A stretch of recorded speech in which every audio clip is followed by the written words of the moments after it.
세상의 통치자들은 자신의 업적을 증명하고 또 업적을 세움을 통해 자신의 이름을 남기고자 합니다.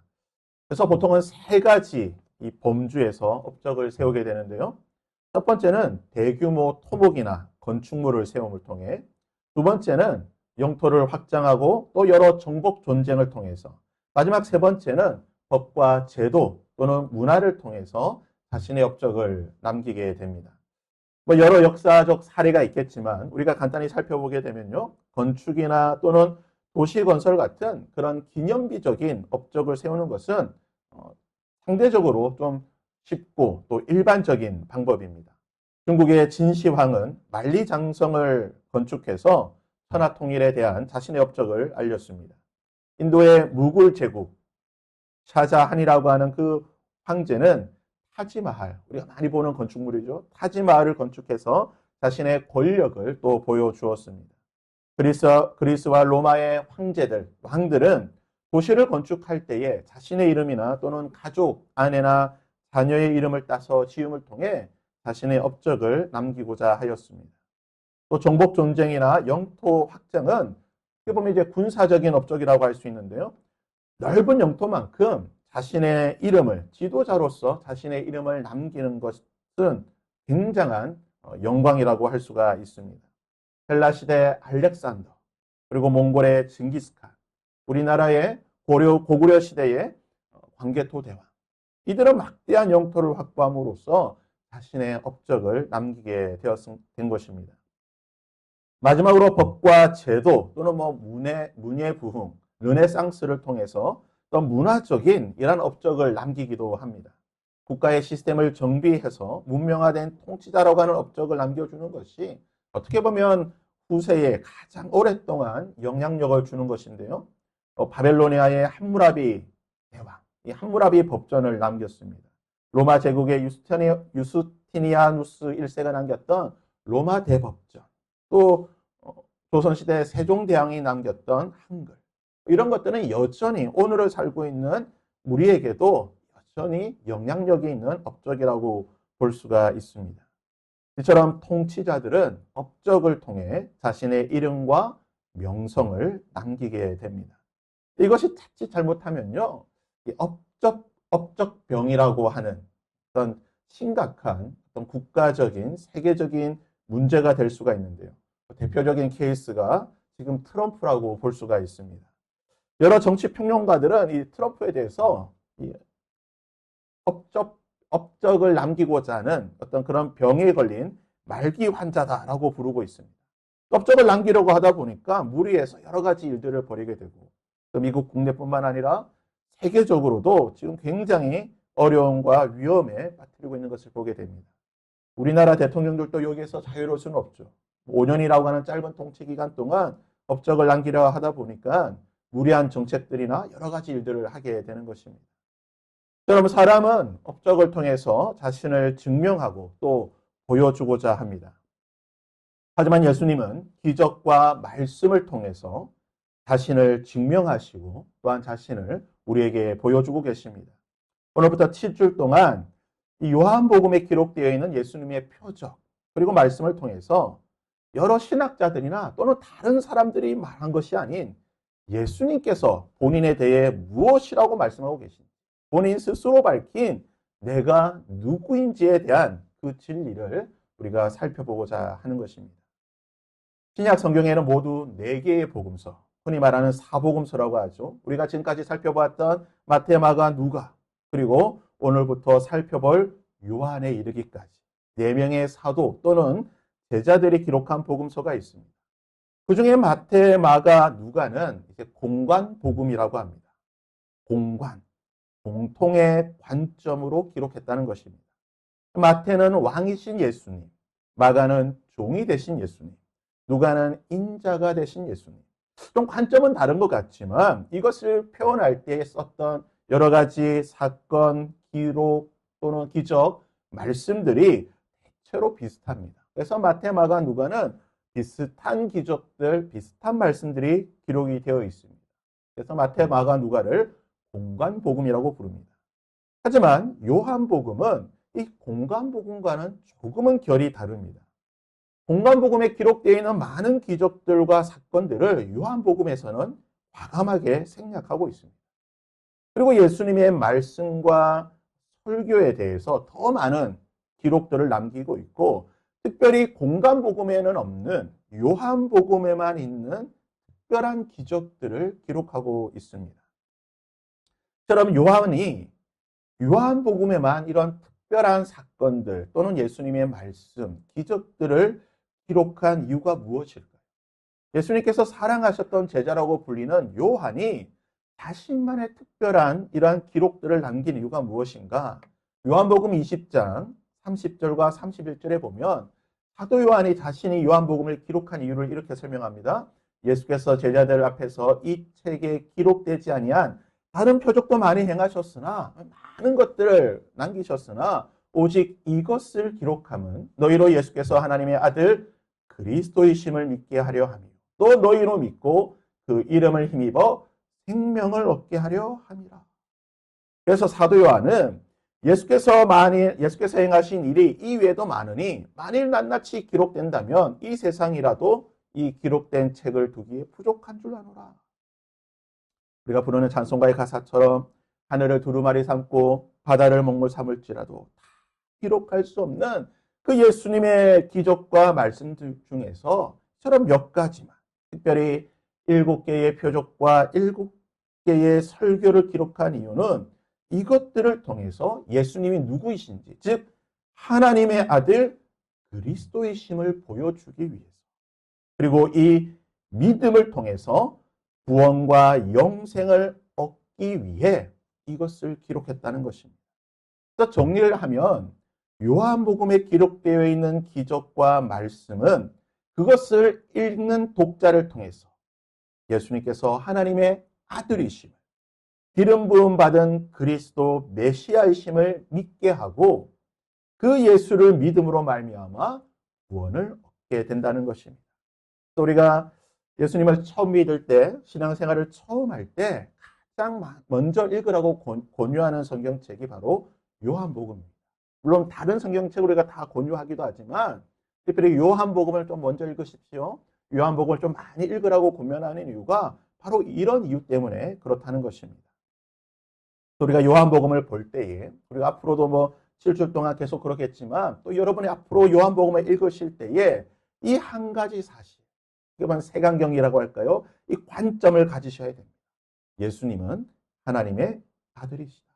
예수님은 그리스도 메시아시다. 이것이 요한복음의 핵심 키워드라는 것입니다. 그리고 요한은 이 주제, 이 키워드를 풀어나가는 방식으로 7개의 표적과 7개의 선언을 이용하고 있습니다. 복음서에는 많은 기적들이 있습니다.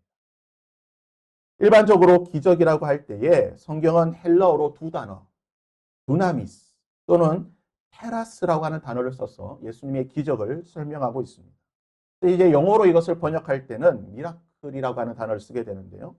기적이 무엇입니까? 특별한 능력과 기한 일을 통해서 강력한 우리의 생각과 상식을 뛰어넘는 그런 강력한 힘을 통해 신기한 능력을 보여주는 것입니다.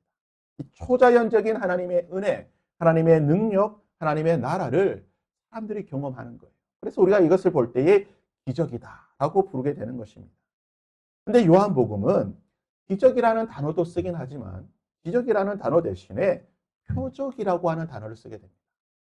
헬라어로 표적이라고 하는 단어는 세메이온이라고 하는 단어인데요. 영어로 번역할 때는 미라클이라는 대신에 사인 또는 시그널이라고 하는 단어를 쓰게 됩니다. 세메이온, 신호라는 뜻이죠. 기적을 통해서 사람들이 하나님의 영광을 보고 또 사람들이 하나님의 은혜를 누리게 된다고 한다면 이 표적을 통해서 이 표적을 행하는 사람이 누구인가? 즉, 이 표적을 행하는 사람에게 관심을 가지는 겁니다.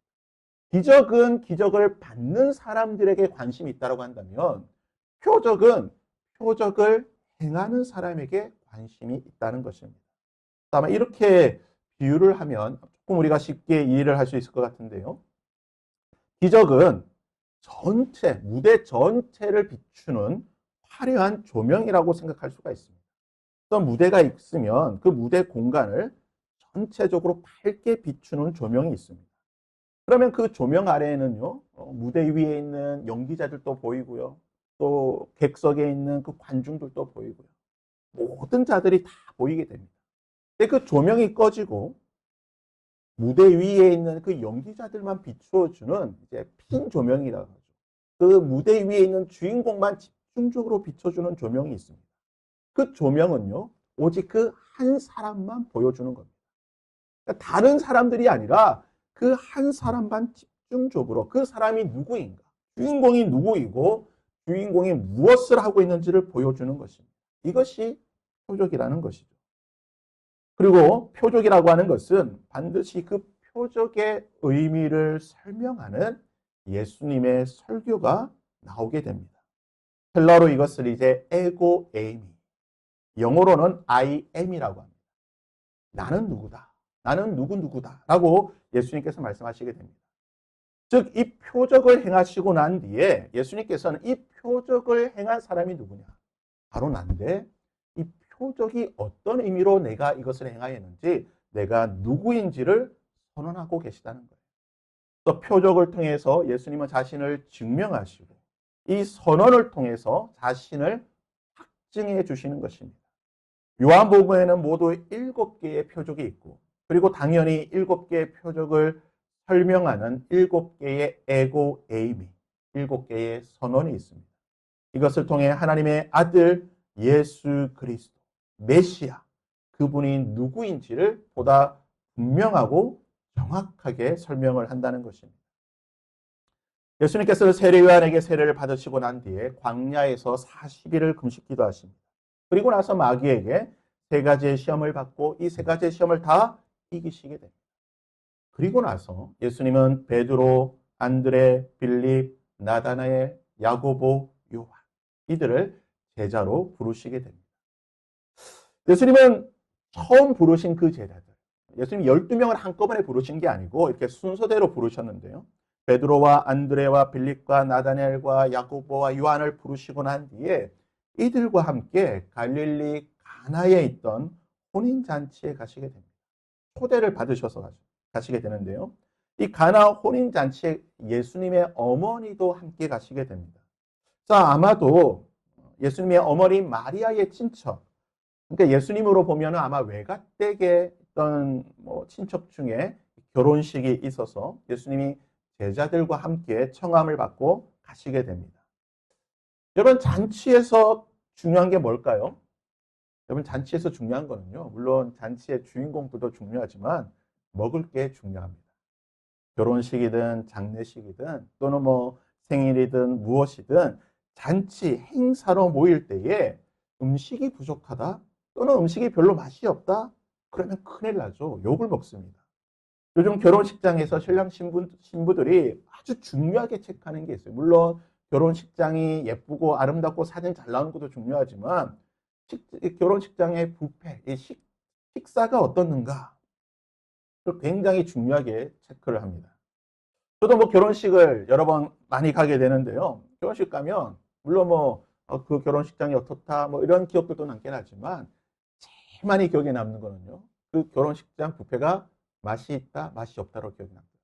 어떤 결혼식장은 정말 뷔페가 맛이 없는 결혼식장은 그 결혼식장 결혼했던 사람도 기억이 나요. 누구의 결혼식이었는데 맛이 없더라. 이것도 기억날 만큼 이 음식이 너무나 중요하다는 것이죠. 그리고 잔치 음식에서 빠져서는 안 되는 것이 있습니다. 무엇입니까? 고기와 술입니다. 지역마다 잔치 음식은 다 달라요. 경상도의 음식이 다르고 전라도의 음식이 다르고 평양의 음식이 다르고 서울의 음식이 다 다릅니다. 지역마다 있는 것이 있고 없는 것이 있습니다. 하지만 전 세계 모든 나라, 모든 민족, 모든 문화에 반드시 잔치에 있어야 하는 것이 무엇입니까? 고기와 술입니다. 이거 없으면 큰일 나는 거예요. 유대인들도 마찬가지입니다. 제가 어제 결혼식이 있어가지고 결혼식 갔다 왔는데요. 우리나라 결혼식이 몇 분 정도 되신지 아십니까? 30분입니다. 30분에 결혼식이 다 끝나요. 또 주례를 하게 되면 저도 이제 주례를 했을 때 요청을 받았습니다. 10분 내에 끝내주십시오. 주례를 10분 내에 끝내야 됩니다. 10분 내에 끝나려고 하면 정신이 없습니다. 하지만 유대 결혼식은요, 일주일 동안 지속이 됩니다. 일주일을 하는 큰 잔치입니다. 일주일 하니까 어떨까요? 마을 잔치입니다. 그 가문의 잔치가 되는 거예요. 이 결혼식이라고 하는 것은 단순히 뭐 남자와 여자가 만나서 하는 결혼이 아니라 집안의 명예가 달린 큰 행사가 되는 것입니다. 유대 문헌에 보면 신랑이 손님을 제대로 대접하지 못하고 또는 뭐 음식이 별로거나 음식이 떨어지게 되면요, 손님들에게 손해배상 청구를 당했다고 하는 기록이 남아 있습니다. 이 정도로 결혼식의 음식이라고 하는 것이 중요한 것인데요. 이 결혼식의 핵심이라고 할 수 있는 고기와 술, 그 중에 오늘 말씀이 뭡니까? 포도주가 떨어졌다. 결혼식 혼주는요, 분명히 충분한 포도주를 준비했을 것입니다.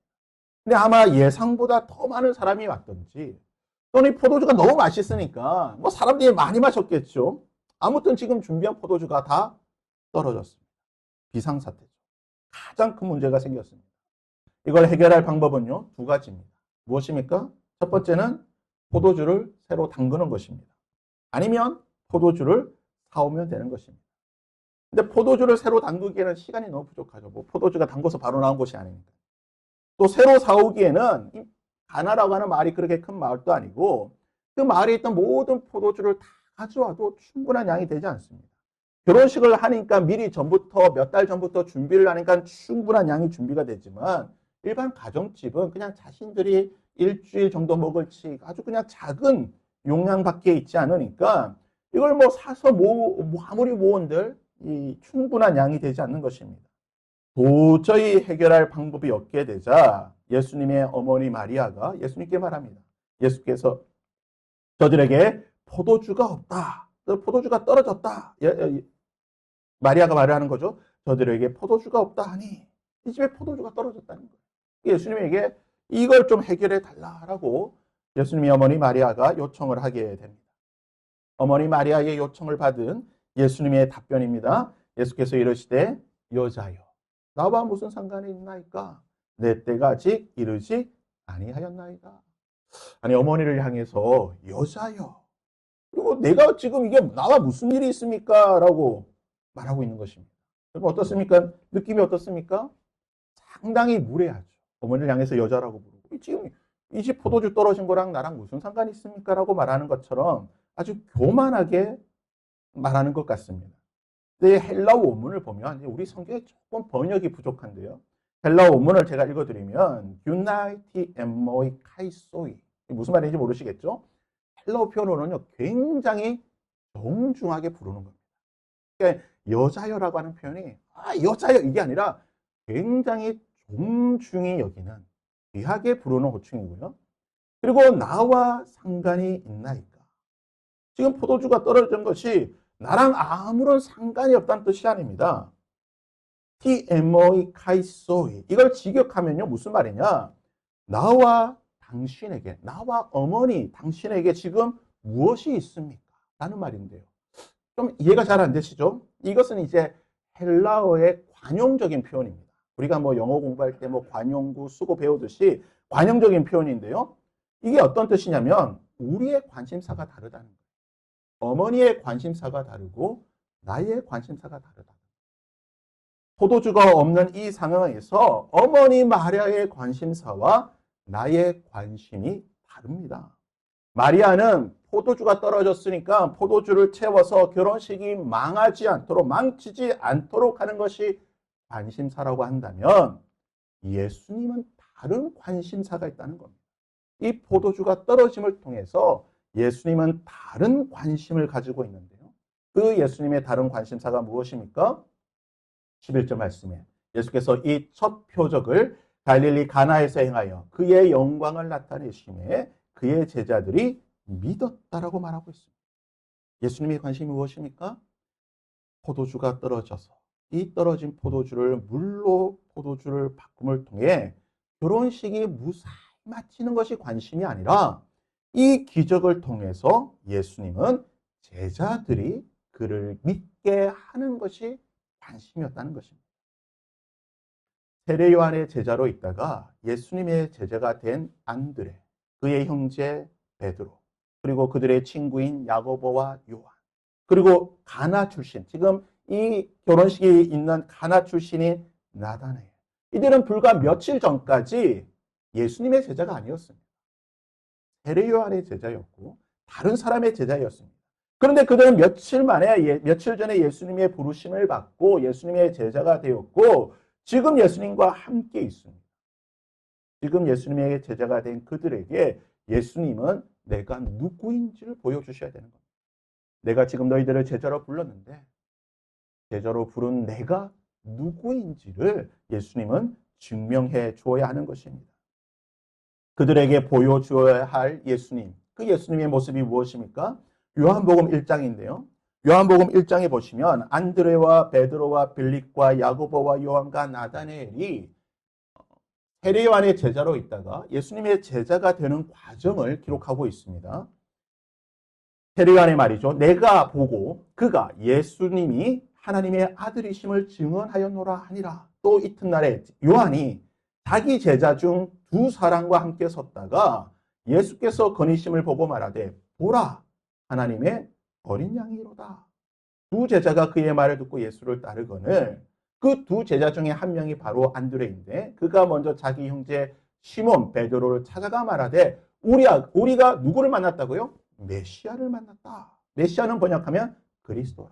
그리고 나서 빌립이 그의 친구 나다나엘을 찾아 이르되 모세가 율법에 기록하고 여러 선지자가 기록한 그의 메시아를 우리가 만났으니 요셉의 아들 나사렛 예수니라. 지금 예수님과 함께 가나 혼인잔치에 있던 제자들은 예수님이 누군지 궁금했습니다. 아니 지금 세례 요한이 예수라는 분이 하나님의 아들 메시아라고 하는데 과연 그가 메시아인가? 우리가 들은 대로 우리가 지금 그것을 확인하기 위해 믿기 위해 예수님을 따라가서 이곳에 왔는데 과연 예수님은 하나님의 아들이신가? 하나님의 어린 양 그리스도 메시아이신가? 율법에 기록된 그 메시아인가? 이것이 너무나 궁금했던 거예요. 그리고 예수님은 이 질문에 답을 주고 계십니다. 무엇을 통해서요? 물이 포도주로 바뀌는 기적을 통해서 나 예수가 지금 너희들이 그렇게 알기를 원하는 하나님의 아들 그리스도 메시아다라고 하는 것을 보여줍니다.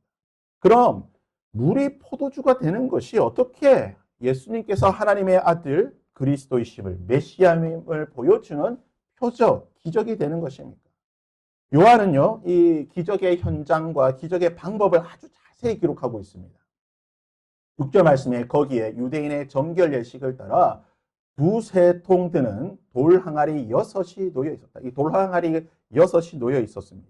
말씀해 보시면 유대인의 정결 예식을 따라 유대인은 율법에 따라서 음식을 먹기 전에 또는 어디서 밖에서 집 안으로 들어오게 되면 손과 발을 씻어야 됩니다. 깨끗하게 씻고 음식을 먹어야 되는 것입니다. 율법을 지키기 위해서 깨끗하고 정결한 물로 씻어야 되고 그러다 보니까 집에는 항상 깨끗하고 정결한 물이 준비가 되어 있습니다. 사람을 정결하게 하는 부정에서 깨끗하게 하는 물을 어디에 보관을 하느냐? 바로 돌 항아리에 보관을 한다는 것입니다. 아니 나무를 깎아 만든 통에 나무통에도 넣어도 되고 또는 뭐 쉽게 만들 수 있는 우리 항아리처럼 이렇게 진흙으로 만든 그런 항아리에 보관해도 될 텐데 왜 하필이면 돌 항아리에 보관을 하는가? 율법에 따르면 그리고 장로들의 유전에 따르면 나무나 질로 어떤 진흙으로 만든 그릇이나 또는 그런 항아리는 쉽게 부정해집니다. 그러다 보니까 자주 만들어야 되고 새롭게 만들어야 되는 거예요. 하지만 돌로 만든 항아리는 부정해지지 않는다라고 장로들의 유전에 정해져 있습니다. 규례에 정해져 있다는 거죠. 그러다 보니까 큰 돌덩어리를 깎아서 항아리로 만들고 거기에다가 물을 보관하게 되는 것입니다. 예수님은 이 돌 항아리에 보관된 물을 포도주로 바꾸신 것입니다. 모세의 율법을 따라서 장로들의 유전에 따라서 그들의 전통에 따라서 사람을 깨끗하게 할 수 있다고 생각된 그 물을 사람이 마시는 포도주로 예수님이 바꾸신 것입니다. 아니, 물로 포도주를 바꾼 것이 뭔 대단한 일이라고. 물론 대단한 일이죠. 그럼 도대체 이것이 어떤 의미가 있길래 예수님이 내가 그리스도 메시아다라고 하는 것을 보여주는 기적이 되는 것입니까? 구약의 선지자들이요. 구약 성경에서 이 포도주에 대해서 이렇게 예언을 하고 있습니다. 시편 104편 15절인데요. 사람의 마음을 기쁘게 하는 포도주와 사람의 얼굴을 윤택하게 하는 기름과 사람의 마음을 힘있게 하는 양식을 주셨더라. 하나님께서는 그의 백성, 그의 공동체, 언약 백성들에게 무엇을 주십니까? 마음을 기쁘게 하는 포도주를 주신다는 거예요. 하나님은 이 포도주를 통해 그의 언약 백성들에게 참된 기쁨과 즐거움을 주시는 분이십니다.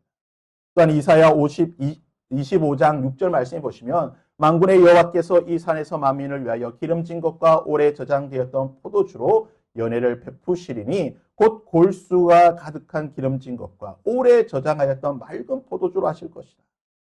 역시 하나님께서 그의 언약 백성들에게 포도주를 주실 것인데 그 포도주가 무엇입니까? 축복이 된다는 거예요. 그의 백성들을 축복해 주시기 위해서, 은혜를 주시기 위해서 하나님께서 포도주를 허락해 주신다는 것입니다.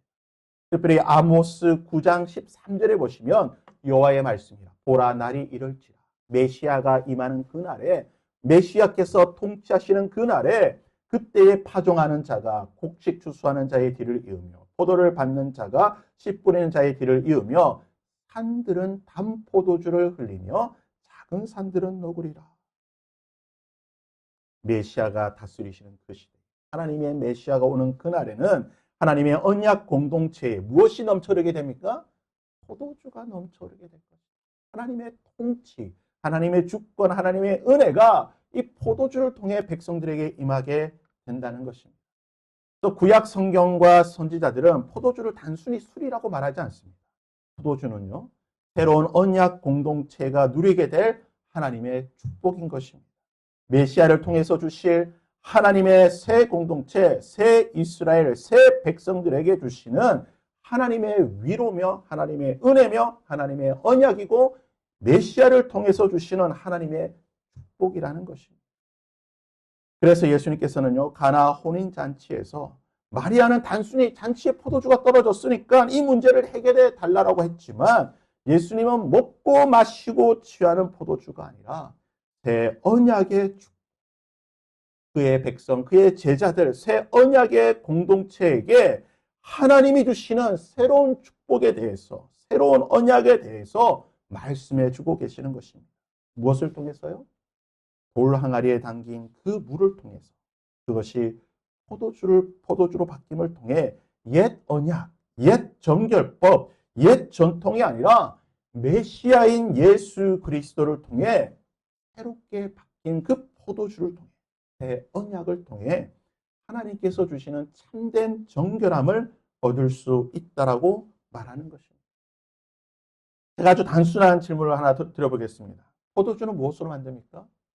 포도주는요, 당연히 포도나무 열매로 만듭니다. 포도로 만드는 것이죠. 예수님께서 하나님의 아들 메시아 그리스도이심을 가나 혼인잔치의 기적, 물이 포도주가 되는 기적을 통해 보여주시고 난 뒤에 어떻게 자신에 대해 말씀하고 계십니까? 에고 에이미.